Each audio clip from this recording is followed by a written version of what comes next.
Welcome to Insight and Influence, a podcast presented by C&G Strategies, bringing you insightful conversations from influential people, including government officials, industry leaders, and advocates from across the state.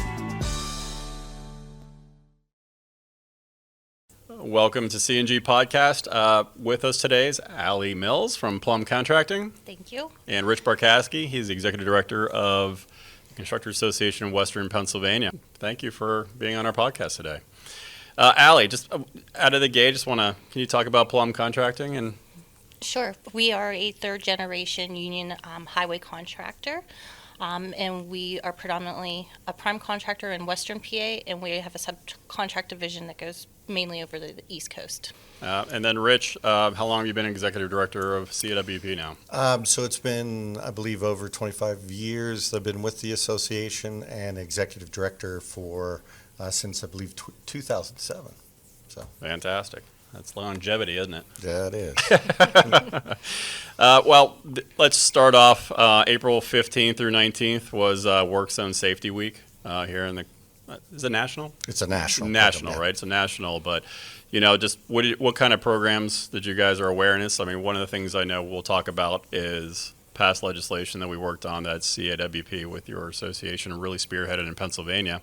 But can you just talk about the awareness of work zone safety? Sure. This is every day for us, and actually just last week we have a project on State Route 22 in Cambria County, and we had a lady in a minivan with her 5-year-old go 70 miles an hour into the back of our crash truck. Oh my gosh. Everybody was okay, but it could have been deadly. When was this? This was last Tuesday. Last Tuesday. With My gosh. signs up and everything. And when the state trooper came on site to take everybody's statement, he said, "Lady, what were you doing? I could see this crash truck 2 miles away." And she said, "I wasn't paying attention." And that's, I know, Rich, the CAWP was really instrumental a few years back when we did the work zone safety cameras and then the Right. legislation. And, I think, what's it been, 4 years, 3 years? What are we looking at now? It's been 5 years of a pilot program, and now we're in the first year of it being a permanent program. The permanent program. And this was modeled after Maryland and other states Yes. that had similar programs. Are you seeing a reduction since the legislation? Yes, definitely. It has made some progress on slowing people down. Obviously, it didn't make a difference in this instance. I think seeing the car on a job site, but it's not on every job site. So Right. in this instance, there Right. wasn't. But there's definitely awareness to it when you're driving through a construction zone and you see that vehicle. It's amazing. I remember when you brought it to the legislature's attention, one of the things we were talking about was the Parkway North and how they were clocked at 111 miles per hour. 111 miles per hour in a work zone. Mm-hmm. It's incredible. And you wonder why things occur. And like we see it all the time. Like you see it on the turnpike, you see it when you're in work zones and people are just impatient drivers. Yep. But again, it's the awareness is these are workers with families. They're right on the front line, right? Right. So any other, I guess, strategies you're seeing when it comes to work zone safety that are helpful? I know they're putting signs up, right? Like as part of the legislation that to put signs up in Pennsylvania. I believe they have to put, is it signals?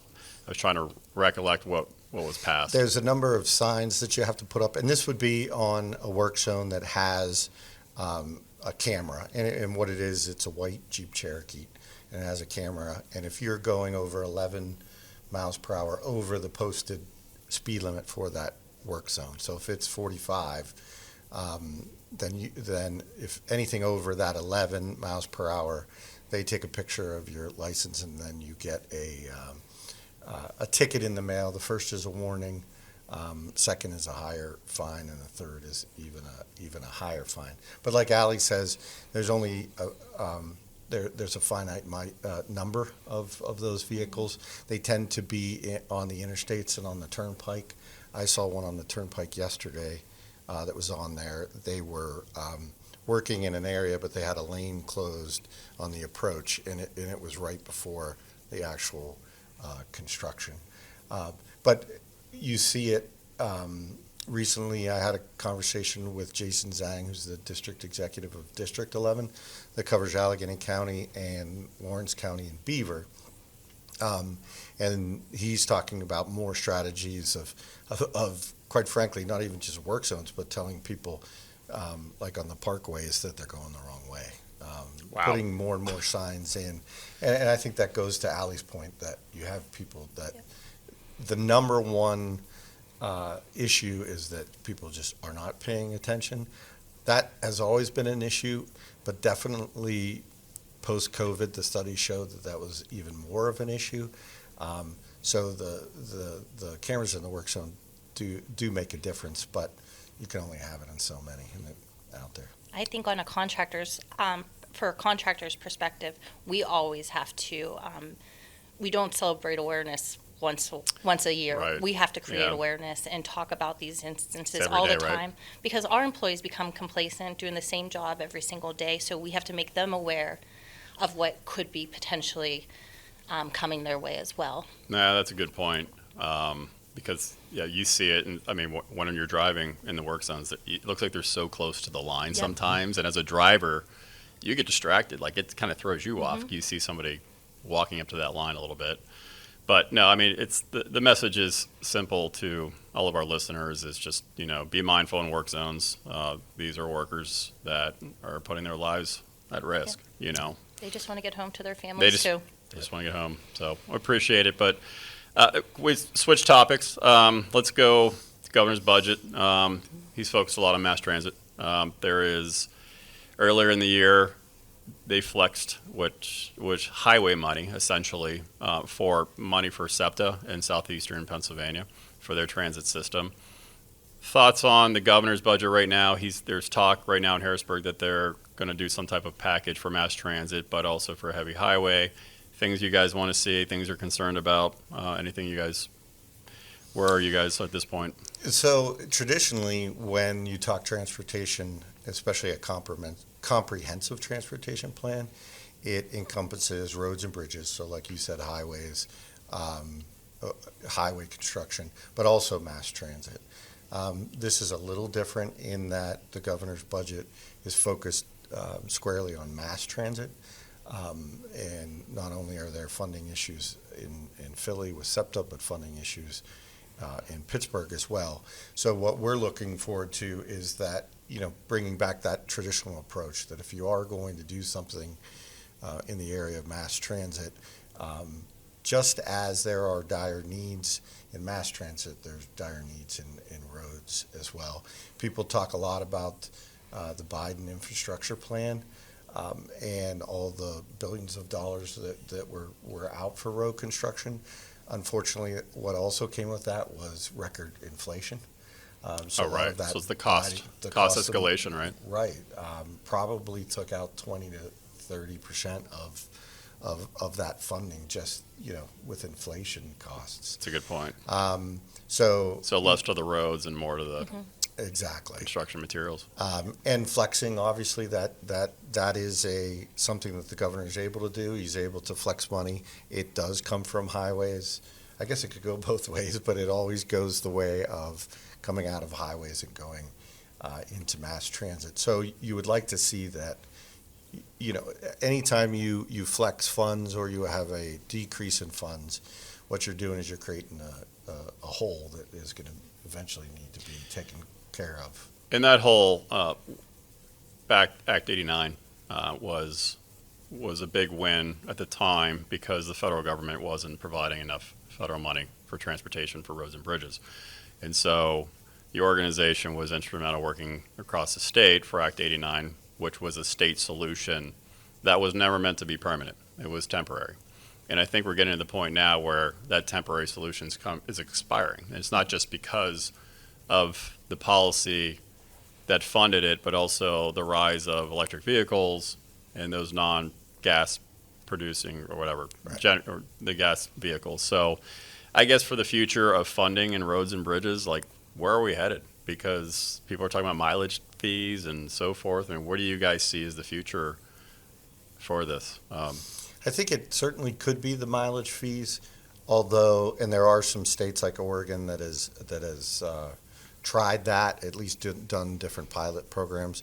But from the standpoint of changing from a funding source that is relying on fuel and cars becoming more and more fuel efficient, so that funding decreasing just overall automatically, to going to a vehicle miles traveled where you're assessed based on the miles traveled, that really has to come from the federal government first. So if the federal government instituted something like that, then I think, all those mechanisms of how you collect that is done on that federal level, and then states could then adopt that as well. Okay. But I think that Yeah. I always like to say that vehicle miles traveled, every time I've heard over the last 20 years about vehicles miles traveled, it's always been 5 years away. So it's been 5 years away for about 25 years. So there's obviously some issues, and what is one of the issues? I think that's why the federal government has to adopt it. Go ahead. Yep. As a contractor perspective, I can say that in talking to all of my colleagues, you go, how's everything? And we're the same boat. We have work, but could use more. Right. I had a conversation with another contractor yesterday telling me that he was bidding work that he had never done before just to keep his employees busy. We've gone to the Even if they're not making money, they just pay the bills. Yep. And we are going out and trying to find private work, anything we can, because every time we look at the letting schedule for PennDOT, it's depressing. Do a lot of the contractors work out of state? They have multiple states? Some, Yeah. but a lot of them This is rely it. on This is their PennDOT. home. Yep. And I just had a conversation with a colleague of mine, and we have to compete against contractors from other states coming into Pennsylvania as well. True. So everybody is forced to diversify in this situation because we're in dire need of work. I think one of the important things just to see, what's happening out there is the example that was provided that if you're on one of the parkways and you're resurfacing it, so you have to take off so much of the surface and then you have to put that back, right? What you're hearing now from contractors is they are taking off 2.5 inches, replacing it, where really they should be taking off 4. So what really frustrates contractors is when they're out there, especially when they're out there setting up work zones and their people are risking their lives to do this work. They're out there knowing that if they were doing the 4 inches, that would last 15 Longer. years, Right. 30 years. Yeah. So they're coming back Whereas in the 10. 2, they're going to Yeah, come it's back down in to 10. So that's a frustration just for the people that are actually doing the work. Think about the frustration of the motoring public who are going to say, "Oh, that parkway, Again. 10 years Yeah. ago, wasn't it just They're done?" looking at always like on Route Parkway 28, East, right? yeah. Everything's on Everything's on 28. 28, yeah. Right. So you Parkway. need the funding you need the funding to do the work And doing it right. properly. And that's not the fault of the contractor. That's not fault of PennDOT or the turnpike or whatever road you're driving on. That's just an issue of that you only have certain resources. And what you pointed out is the way you're funding it is based on a fuel system where things are An becoming outdated electric. fuel system. It's a Yeah. very outdated system. And when you ask, what's the future? It's not the gas tax. It's So not the gas tax. what is Yeah. it? And that is the $3 billion question. Well, and one of my favorite lines is, people never take this into account, everybody's always looking for workers. Right. What happens with us when we don't have money and the projects and the work to provide to our employees typically leave the industry and go somewhere else. And it's harder to get them So back. it's harder to get them back. Yeah, I've noticed that with the unions as well, where if there's not enough work, that they have all these pre-apprentices and they have everybody ready, but there's no projects. Yep. And so they either leave Mhm. the trade and do something else. So, well, I appreciate your time, guys. What we're going to do is ask, our next guest is Senate Majority Leader Joe Pittman. We're going to ask him state solutions. Maybe he'll come up with an idea outside of the gas tax. Great. Okay. Thank you for Thank having you. us. Yep, thank you. Welcome to Inside and Influence. We have Senate Majority Leader Joe Pittman with us today. Rob, thanks for having me. Rich, good to see you again. Good seeing you And as Rich well. Burkaski, who was on earlier with Allie Mills from Plum Contracting. We started the first part of the podcast talking about work zone safety, and we're going to talk about work zone safety this week, we believe, but it's the month of April. just want to thank you guys in the legislature for your work and passage of work zone safety legislation. That, I believe, 5 years now, Rich? Yes. So 5 years. We had a temporary program that's now permanent. Rich, I just want to talk. He could probably talk to you about the success of it and what they're seeing. Sure. And obviously, it's automated cameras in the work zone.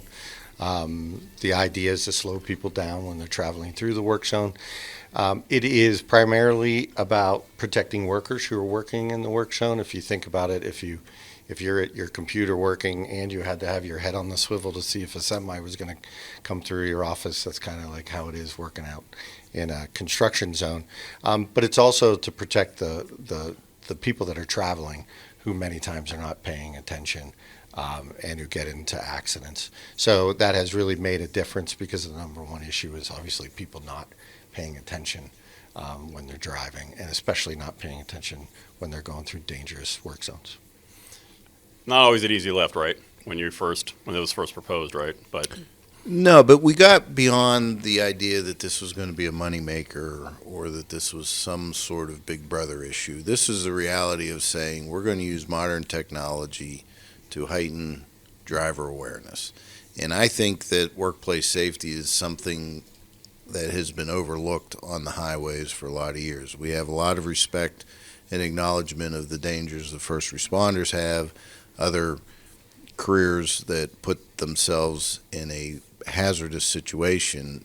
And I don't think people have had an appreciation for what highway workers go through from a safety standpoint. So it's the right thing to do. It's a good example of where we were thoughtful in getting the process rolled out.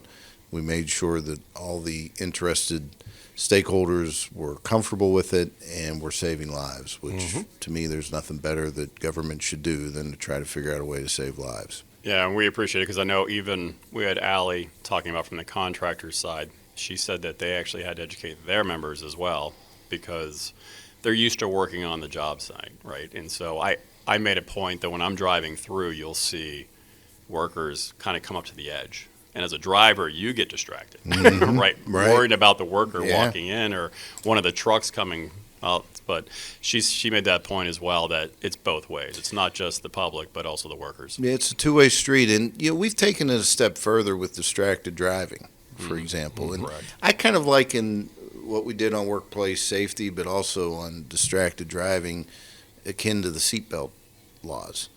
Now it is second nature that you put your seatbelt on when you get in a vehicle.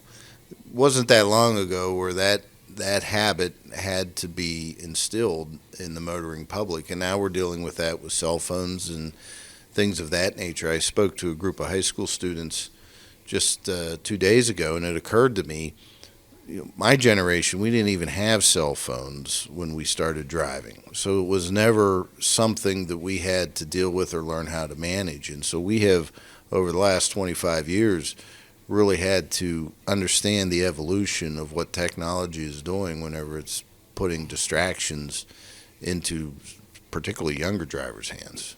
That is a danger that we never experienced in our generations. Absolutely. I've an 18-year-old, and I have a new driver, so we've warned him a lot about those cell phones.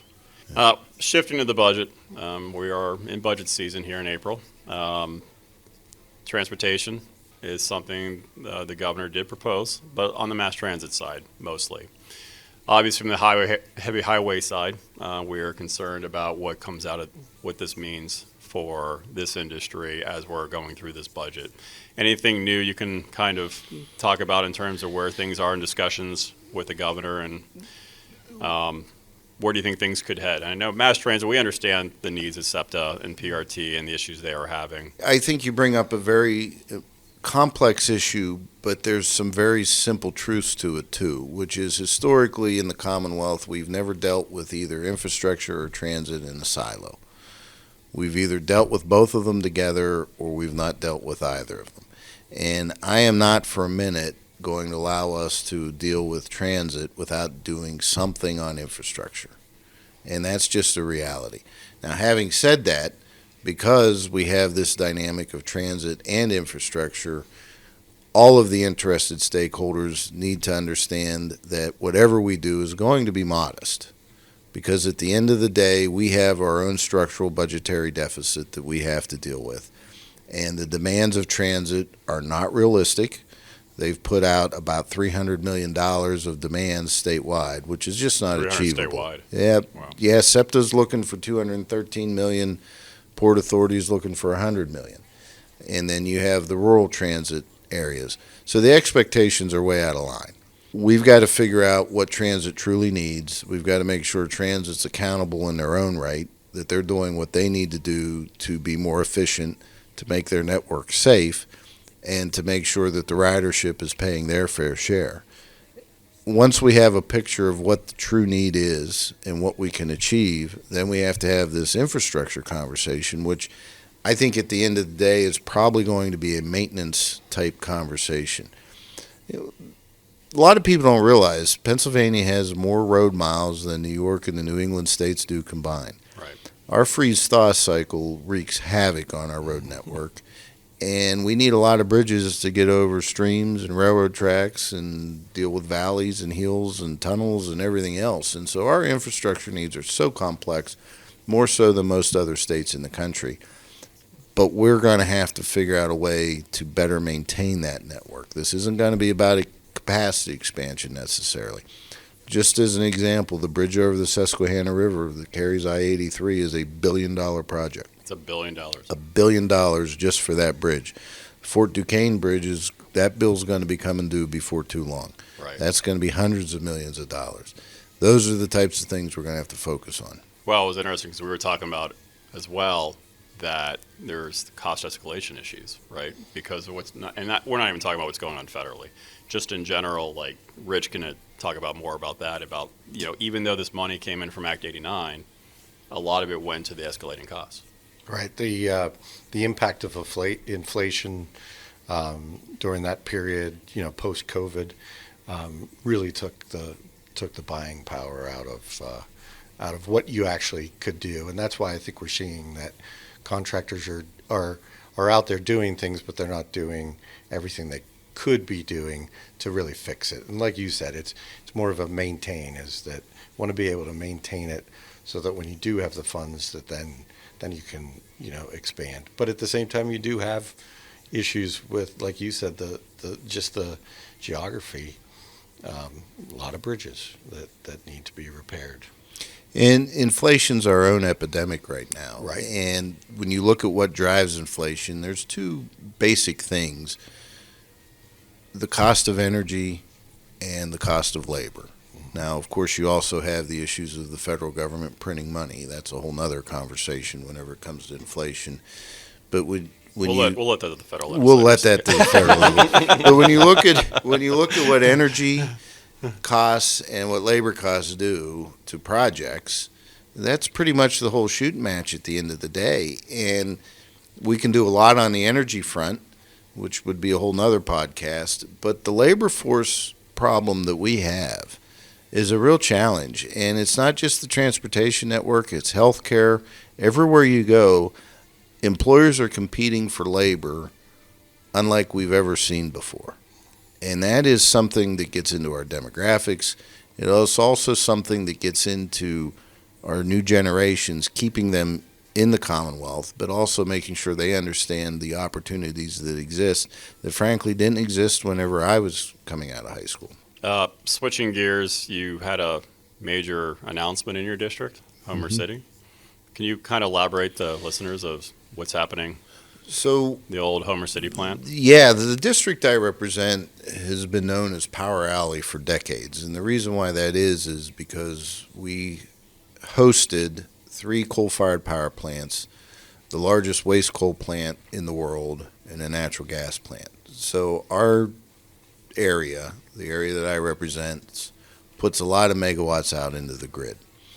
The power plants that we have, the coal-fired power plants, are built in the 60s, so they're very old. They're not as modern as they need to be efficient. They're, of course, dealing with environmental regulations, market conditions, the advent of the Marcellus Shale. And so the Homer City Generating Station retired 2 years ago. It was an 1,800 megawatt coal-fired power plant. That was a devastating event in our district. But what has really been amazing is the realization of how valuable the access to the grid, the access to a water supply, and the access to raw land is. And as artificial intelligence and data centers come onto the grid, the drive for electric vehicles, the demand for power, coupled with the retirement of power plants, has put our grid in a very precarious position. And so we're very fortunate that the ownership of Homer City has recognized the value of that site. They've been very aggressive in repurposing that site to what will be the largest natural gas plant in the country. Wow. It will produce 4,500 megawatts, and they will also build a data center campus. And so a lot of the power that they produce will be driven to the data centers, but it will also put power on the grid. It's going to be transformative to our region. It's a $10 billion capital investment, and that's just in the power block. And so when the data centers start coming into fruition, it's going to be a huge driver. It's going to put the trade unions in a position where they're going to have a hard time finding the labor, frankly, to make this project work. It's going to be a 5-year construction job. We're going to see a huge investment. We're going to see a lot of manpower coming to that site, and there's going to be a lot of permanent jobs. So it's going to be transformative for my region. I'm very excited about it, and it's a regional project. This is a southwestern PA project that I think you could probably compare to the cracker plant in Beaver County. Right. It's that type of thing, although it's going to be even bigger. Yeah, it's going to be even bigger. And a lot of it's privately financed, right? Yeah. We've put some support into the natural gas line, the pipeline, and we'll probably put some more infrastructure support in. But I mean, these are investors that see an opportunity in the marketplace, and they're doing what they need to do to take advantage of it. Well, we need it in the western Pennsylvania, especially the next growth. And again, that kind of dovetail everything they work on and all the spin-offs for the growth they're doing and with the business sector they're bringing in. It creates the jobs, it create the economy, right? Mm-hmm. And that's the goal. Absolutely. And then we can look at future ways of funding road improvement and bridge improvement, because I know we were talking about earlier about Act 89. It was supposed to be a temporary Band-Aid because the federal government wasn't stepping up. Well, we have that issue. I mean, I think the federal gas tax has been 18 cents since the early 90s, and I'm certainly not advocating for an increase in the gas tax. But I do think with all this conversation about electric vehicles, there needs to be a conversation about making sure they pay their fair share. That is one thing that we did last year in conjunction with the budget, is that electric vehicles are now paying their fair share to use our roads, Right. which they've been getting away with it for nothing, and now they're going to contribute. But what's really interesting about that is, for all the talk about electric vehicles, there's only 100,000 of them registered in the state, and the new fee that they will pay will generate about $21 million, which in the grand scheme isn't a lot. But having said that, it's a starting point, and if they grow and if the market matures and electric vehicles become more ubiquitous, then they'll be paying their fair share. We're getting towards the end with the budget. On-time budget? What do you think? 50-50 on-time budget, or do we think we're 99-1 not on time? There we go. Prediction right here. One more prediction. Who are the Steelers going to draft? Well, I'll tell you what, they've put themselves in a real pickle. This quarterback situation that they're dealing with, I agree. I think is I'm going to go on record. They should have kept Kenny Pickett. A disaster in the making. I'm putting this on the podcast. I don't know if I'd have gone on the Pickett front. I think they should have brought Big Ben back out of retirement. I mean, this Aaron Rodgers debacle, I don't know what they're doing there. Whether or not they should have kept Russell Wilson, I don't know. This quarterback class is not deep in the draft, and so they, seems to me, have a difficult choice. Do you trade up early in the draft and try to get a marquee quarterback? I don't know if Sanders out of Colorado is the fit or what. Or do you go through the draft and find a nugget in some of the later rounds? Or But- wait till next year? Isn't your Penn State guy next year? Well, our Penn State guy should be next year. I think that would be a natural fit. That's a grimace on my face, You know, by the way. he's no Kenny Pickett all in the right ways. Super Bowl champ, by the way. Super oh, Bowl yeah, champ. yeah. Super Bowl champ. I could have been a Super Bowl champ under that scenario, but Remember, nah. he took the final play to win the Super Bowl. I just want you guys to know this. Yeah, well, he did have to pinch hit in one of their games only to get hurt, right? He pulled up lane. But you know what? They have one rostered quarterback right now, right? Mason. They do. That's- Yeah, Skylar Thompson's on there. I don't know what he came from.